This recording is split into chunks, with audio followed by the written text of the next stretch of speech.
Hello together and welcome to this webinar. My name is Jenny. I'm a Customer Success Manager at Filestage, and I'm super happy to co-host today's webinar. Adele, who's with me today and also part of the Customer Success team at Filestage, will equip you with 11 brilliant tips to minimize feedback rounds and get your files approved faster. If there are any open questions, feel free to drop them in the question box down here, and we will answer those questions after the webinar. So let's dive into the topic. First of all, it's important to understand why. Why do people actually give feedback? There are a lot of reasons why people give feedback on our work, but it usually boils down to 3 issues. First of all, it doesn't align with their goals. Imagine you're setting up a brochure. The target audience you have in your mind is your normal customer base, but actually the sales team needs a new brochure for their sales pitch for a niche product that is directly sold to the people that use the product instead of the purchasing department.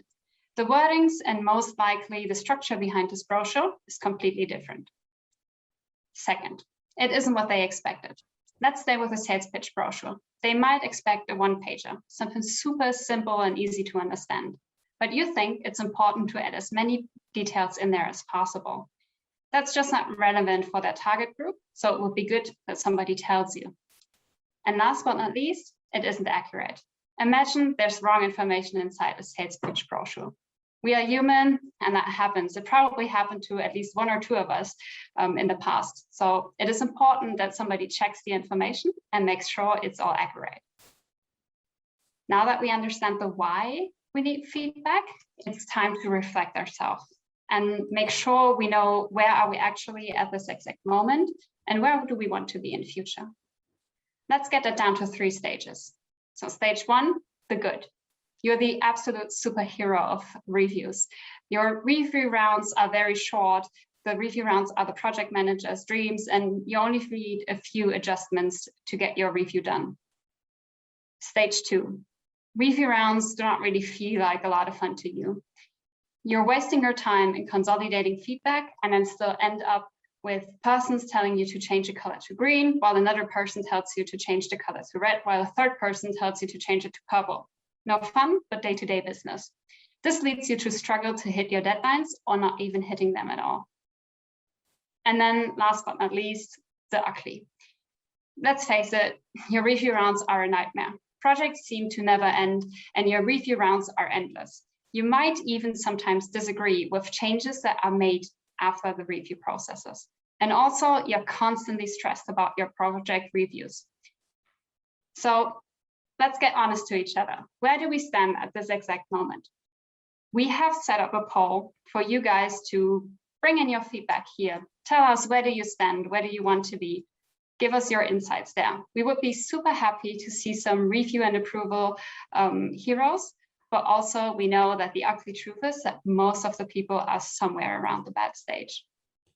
So I would wait a few more seconds to get more answers in here, but it looks like we already have some superheroes, but also a lot of people in the bad or the ugly stage. Thank you for your insights here. The good news is, for your superheroes, you get some more insights today on how to get even better and even faster with your review rounds. And for those that are in the bad or the ugly stage, we will make you have fun again with your review rounds. You will have the time to enjoy a hot coffee just before your deadlines end, because you will know how to get more files approved in less time with fewer versions, and most importantly, empty inboxes. Who of us do not like empty inboxes? So I'm super delighted to hand over to Adele, who will give you great insights on best practices. Thank you, Jenny. Thank you for this lovely introduction. And let's dive in. So let's see our first tip, which is to identify who needs to review and approve the files in your project. So here, really take the time to think about every part of your review process, from your internal team to maybe all the way up to compliance. Once you've made a list of everyone involved, you can group them into clear review steps. For example, you may have the first one, which would be your creative team, And then you may have a client review step with everyone involved into your client side. Also, you may have a product review step, and you may want to finish up with a legal review step. So setting up clear review steps from the beginning will really give you more visibility on how your review process look like, and also on which stakeholders needs to be looped in at what stage and in what order. So by working out who needs to be involved upfront, you will also make sure that nobody can come in at a later stage and derail on everything. So this way, everyone can really collaborate from the start. You'll have clear visibility and a clear view on your workflow, and you'll probably save time by having a structured process there. A review step that is often overseen and that you may want to add in there, mostly at the beginning, would be the briefing step. And that brings us to our tip 2, which is to create a brief and get it approved by your stakeholders. So you could share it with them and maybe have them to add comments, to suggest edits or give their approval on it. This way you'll make sure that everyone is aligned from the beginning and is on the same page on what's going to happen. You can put in there what you're going to create, why you're going to create it, and how you're going to create it. So let's say, for example, you are making edits to a web page. You could actually annotate the section that needs to be changing and explain why the changes needs to be made. So by really taking a few hours to get aligned up front, you can save days of rework later on in the process. And, you can also, have clear goals and expectations up front, and you will have your stakeholders feeling more invested in your project from the beginning as well.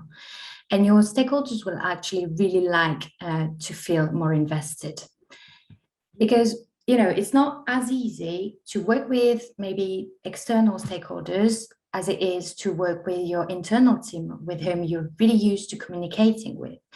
And that's why our next step is to really make a note of strong opinions from your stakeholders, because the biggest voices in your approval process can really quickly sway off the rest of your stakeholders. So really keep a close eye on the feedback that could really knock your project off course. If you disagree with any feedback that was given, well, you can actually do some research, back up your opinion with facts and logic that will be very hard to argue with. And you can explain then why your approach is the right one.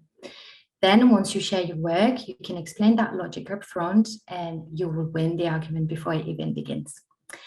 And hopefully you won't need as many review rounds then.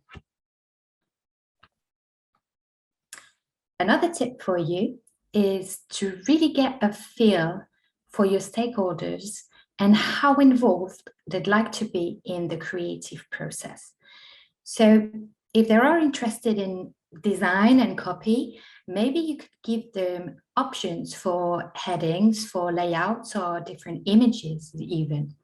And this can really help you save days of extra work. If they prefer to be led by your expertise, that's absolutely fine as well.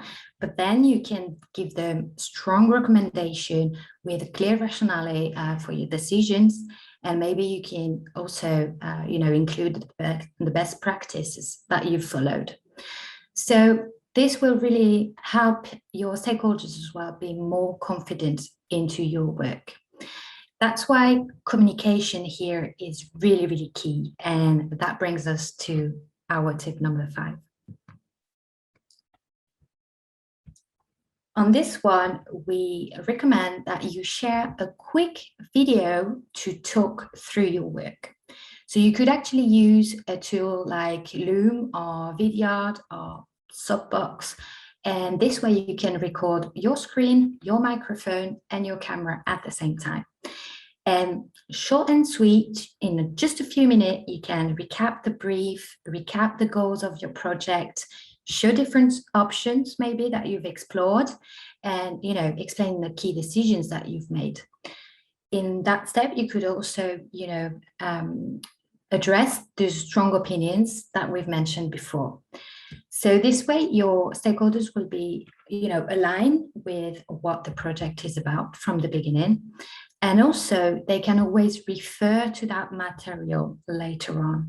So let's say they may be working on 15 different projects at the same time. It's easy to forget what your project is about. So they can always go back to your video, have a quick run through, and okay, remember everything that was said from the beginning. And also, this will save you time for when people come in at a later stage, which can happen. So then you won't have to explain again and send emails again about what your project is about. You could actually just share that same video and you're done. Our next tip is also about communicating clearly with your stakeholders, and it's to actually let them know when you'll be asking for their feedback.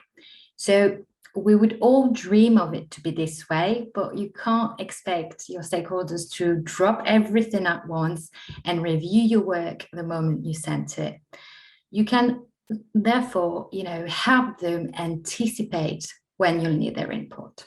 So let's say you're going to share your work on a Thursday.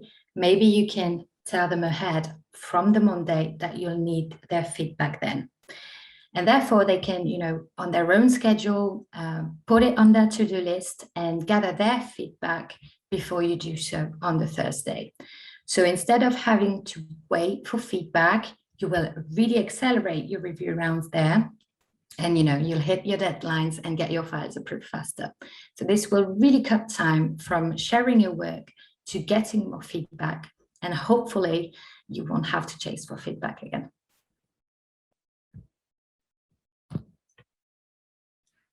Our tip number 7 is to get your feedback from all of your stakeholders in one centralized place. Feedback can be received from many different tools and platforms or even communication channels, and it takes even more time to deal with them and to gather. So use Google Suite or Office 365 to get real-time feedback on one place instead of having to juggle between emails, between notifications from whatever communication tool you're using. If you also work with videos, design files, or more complex formats, you can try a review and approval platform like Filestage, actually, because 92% of files get approved in 2 review rounds only with Filestage, compared to an industry average of 18%. So this will really, really save you the time of having to collect the feedback from everywhere. And you'll have a clear visibility on what the feedback is about, and you won't miss any more feedback then.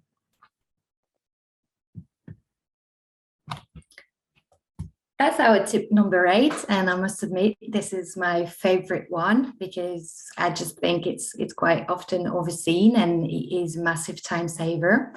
But remember those review steps we talked about in our first tip. Once you've identified clearly who is involved in your review process, well, actually, once that's clear, you can try and see which one you could maybe run in parallel. So let's say, for example, your product team needs to review your copy. Well, they may not need a perfect design to review that and check that your copy is accurate. So you could actually run your product and your creative reviews in parallel at the same time. And not only you'll save time there and give therefore more time to your stakeholders, but also you'll apply more feedback onto your next version then, because you'll be able to gather feedback from both review steps and you'll be able to apply those feedback onto your next version. So this will really, really save you time, and you'll have more feedback applied to one version. Our tip number 9, it's more of a practical one. And we know how hard it is to deal with feedback when everything is squashed onto a tiny laptop screen. And with this statistic here saying that multiple monitors have an average expected productivity increase of 42%, well, you can clearly see from project managers to stakeholders how multiple monitors are proven to improve your productivity. So you could actually make it part of your IT policy to set your team up with multiple monitors. And for your external clients and partners, well, you certainly can't make it part of their IT policy, but you can surely encourage them to try and do so. So then you can really clearly have everything open at the same time, very visible, and you won't have to jump in between tabs, in between versions, and it would be a lot more visible for you to spot thinner details and not miss any feedback anymore.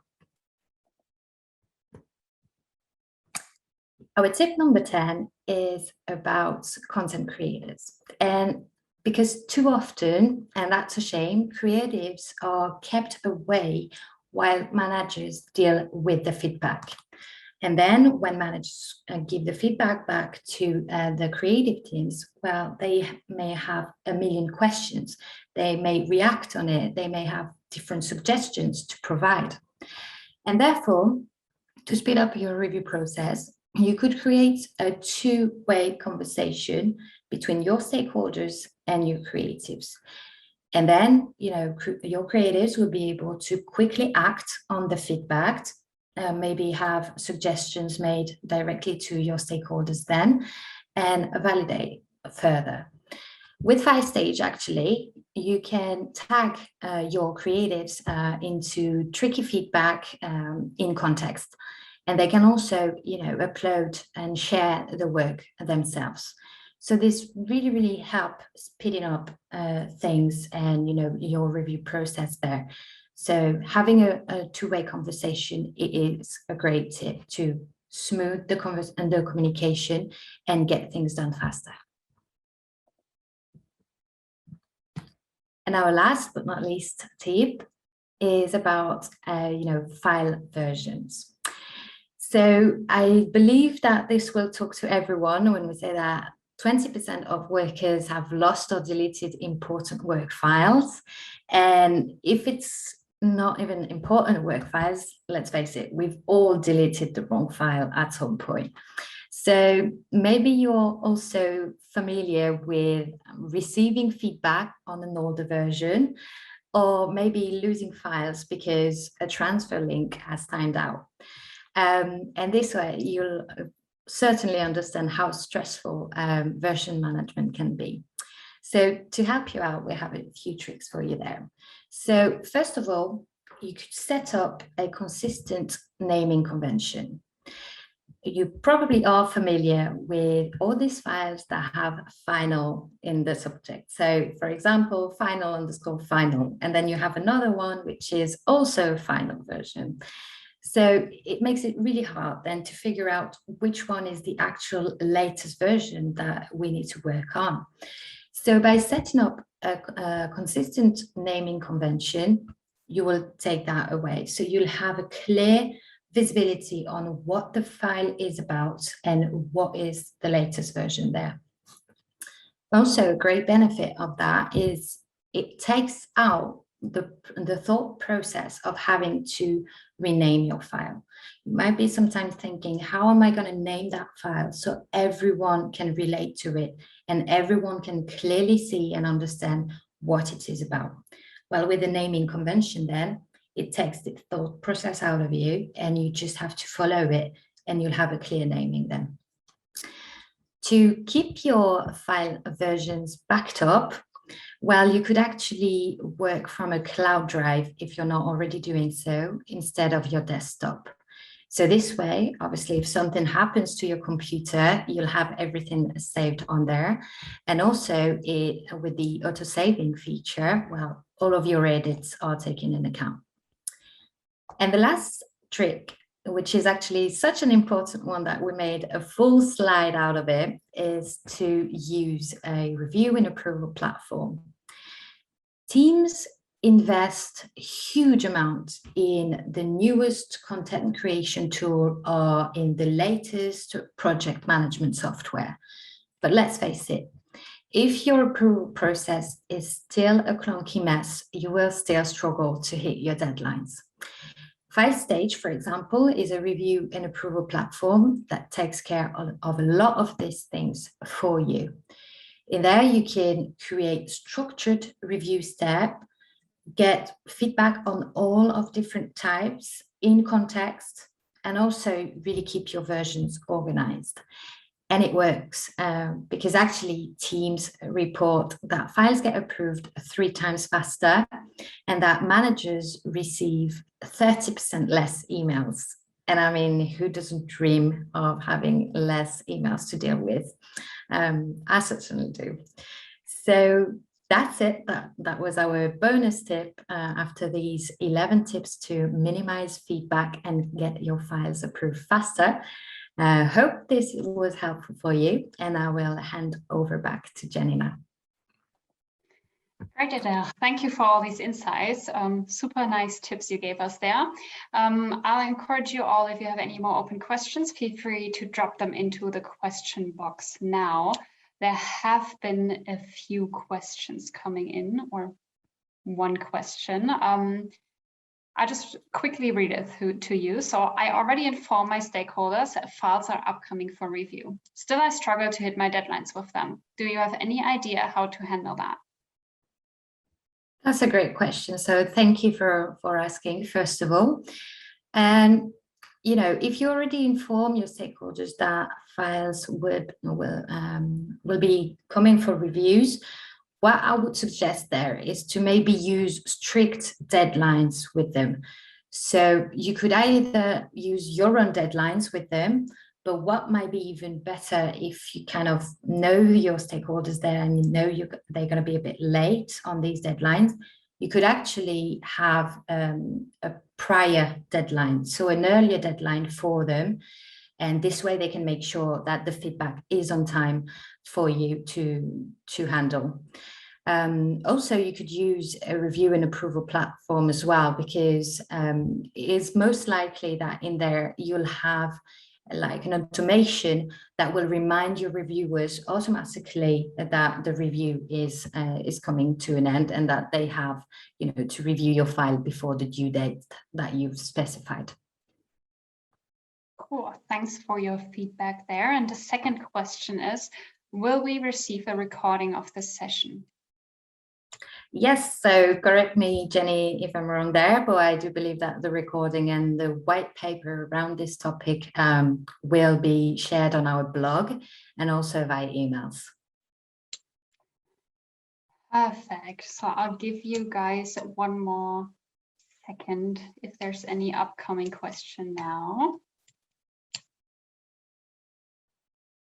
Looks like all clear. We have explained it properly there, Adele. Yeah, great. So thanks for attending this webinar. Great questions. And thanks a lot for your engagement here. If there are any open questions after this session, feel free to reach out to either me or Adele via email or directly from our website. We're super happy to support and help you there. And thanks again for attending. Have a great day or evening, depending on where you're based, and see you next time. Thank you very much, everyone. Thank you. Bye-bye.